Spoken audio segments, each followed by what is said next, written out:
I am the creator of all forms of human misery, the instigator of discouragement and disappointment. And you do not call that cold and cruel? I call that definite and dependable.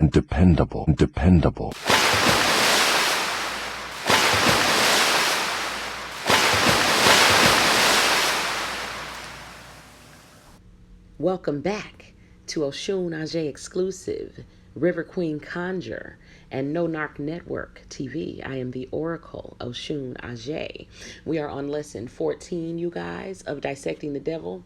We have taken about a 2-week hiatus. I was getting some things updated on my other channels. So if you're interested, go check out Badass Tarot 2, Badass Witch Exclusive, and No Narc Network TV. We are going into lesson 14, where we're going into some of these secrets involving love relationships and how they can help overcome the devil, as well as some of the other uses of hypnotic rhythm. Okay, so if you need a refresher, go check out lesson 13 and then come back to lesson 14 after the live stream. Okay, until then, let's get it.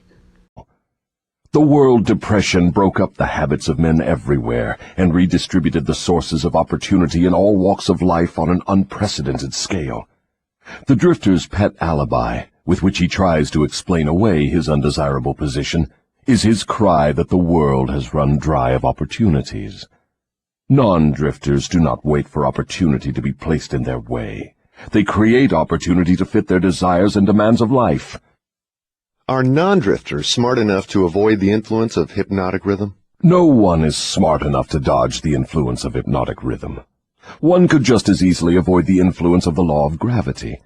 The law of hypnotic rhythm fixes permanently the dominating thoughts of men, whether they be drifters or non-drifters. There is no reason why a non-drifter would want to avoid the influence of hypnotic rhythm, because that law is favorable to him. It helps him convert his dominating aims, plans, and purposes into their physical replicas. It fixes his habits of thought and makes them permanent. Only the drifter would wish to dodge the influence of hypnotic rhythm.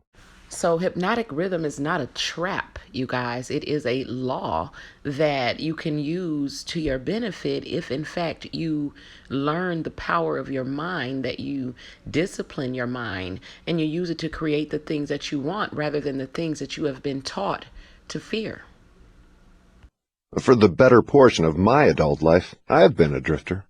How did I manage to escape being swept into the whirlpool of hypnotic rhythm? You haven't escaped. The major portion of your dominating thoughts and desires since you reached adulthood has been a well-defined, definite desire to understand all the potentialities of the mind. You may have drifted on thoughts of lesser importance, but you did not drift in connection with this desire. Because you did not drift, you are now recording a document which gives you exactly what your dominating thoughts demanded of life. So basically what he's saying is that Napoleon Hill didn't escape the law of rhythm. Instead, he used it to manifest the things he wanted most out of life. Hence the information contained in this book that we are reading right now. Why doesn't your opposition use hypnotic rhythm to make permanent one's higher thoughts and nobler deeds? Why does your opposition permit you to use this stupendous force as a means of entangling people in a web of evil, spun by their own thoughts and deeds? Why does your opposition not outwit you by binding people with thoughts which build and lift them above your influence? The law of hypnotic rhythm is available to all who will use it. I make use of it more effectively than does my opposition, because I offer people more attractive bribes to think my sort of thoughts and indulge in my sort of deeds. In other words, you control people by making negative thinking and destructive deeds pleasing to them. Is that correct? That is the idea exactly. Which explains why so many celebrities are being used to promote this agenda. Because when you're laughing, having fun, watching a movie, dancing, or listening to music, it's easy to bypass the conscious mind and get directly into the subconscious, where those seeds of negativity can be planted and grow out later as negative thoughts and behaviors. I've often wondered why your opposition, what we earthbound call God, does not annihilate you. Can you tell me why? Because the power is as much mine as his. It is as available to me as to him. That is what I have been trying to get over to you. The highest power in the universe can be used for constructive purposes. through what you call God, or it can be used for negative purposes through what you call the devil. And you can definitely see this spiritual dynamic taking place in the spiritual community, and especially among witches, okay? Because you have your white witches, your dark witches, your in-between eclectic witches. You have your cultural witches. And so, the witches of all, shapes, sizes, colors, and purposes, okay? And all different crafts and practices. And this is because, we're working along that whole spectrum of, being completely positive and being, a light worker type of witch, and then being, completely working with dark energy, and somewhere in between, which is kind of where I fit. You know what I'm saying? I am kind of in between. I'm an eclectic witch. So I will work with dark energy as well as with light energy, and some witches don't have the ability to move completely up and down the spectrum like that. Some witches completely do what they do, and that's what works for them. But the point that he's making is that you can use either one, and they are both aspects of the same energy. So, like the yin and yang, or flip sides of the same coin. Okay? And something more important still, it can be used by any human being just as effectively as by God or the devil. You make a far-reaching claim. Can you prove your claim? Yes, but it would be better if you proved it for yourself.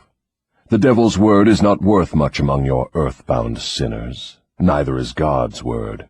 You fear the devil and refuse to trust your God. Therefore, you have but one source available through which you may appropriate the benefits of universal power, and that is by trusting and using your own power of thought. This is the direct road to the universal storehouse of infinite intelligence. There is no other road available to any human being. So the power of your own thought is the direct road to the storehouse of infinite intelligence. Why have we earthbound not found the road to infinite intelligence sooner? Because I have intercepted you and led you off the path by planting in your minds thoughts which destroy your power to use your minds constructively. I have made it attractive to you to use the power of infinite intelligence to attain negative ends. I have made it attractive to you to use the power of infinite intelligence to attain negative ends. I have made it attractive to you to use the power of infinite intelligence to attain negative ends. So he has made it attractive to you to use the power of infinite intelligence to attain negative ends. So this reminds me of the part of my dream where my boss was calling each person into the office one by one, and they would come out possessed because he was so-called giving them a briefing about something regarding the company. But I could hear in between the words about the company these Latin words that he was slipping in, and this was how they got possessed. So when we got to the girl's house that I left with, she had two little brothers who had been playing with comic books that they understood what the words meant. I never told you guys what the words meant because at the time I knew it wouldn't make sense to you. It made sense to me. You know how it's your dream, so you kind of have an understanding. But I knew that if I told you guys, it wouldn't make sense to you.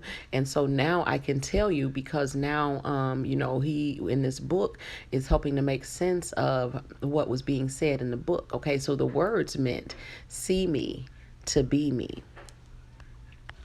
So now I can kind of break down a little bit better what it meant as far as like see me to be me. Basically, certain people will be placed before you for you to look at their lives, you know what I'm saying, and to want it, to envy it. So they'll put people before you and show you all of the things that they've been able to obtain by following the devil's plan. And they want you to envy that. They want you to want it.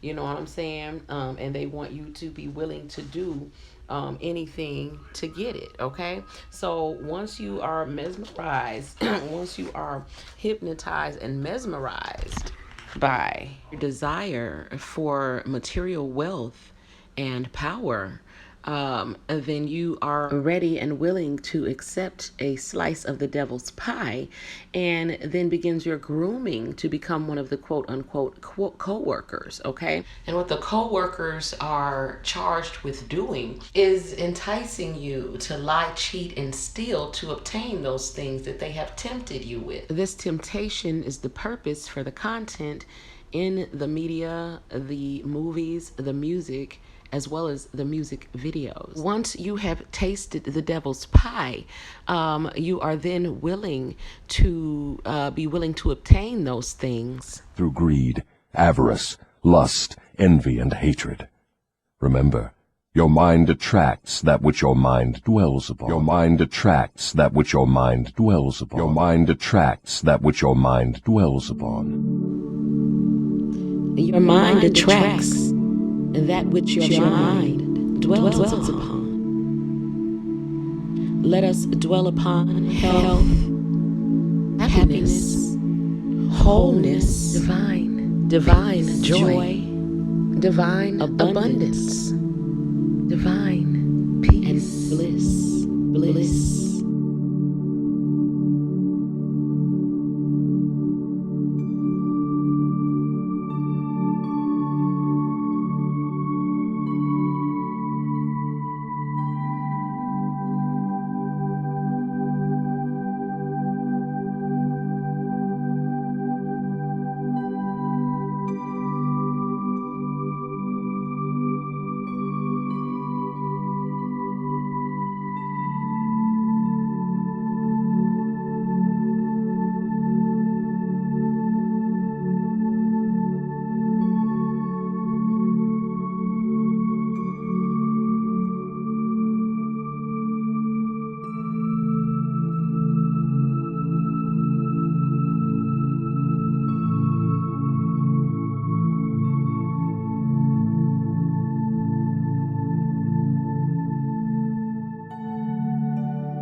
Join the private No Narc network by clicking the link in the description, and I will see you at lesson 15.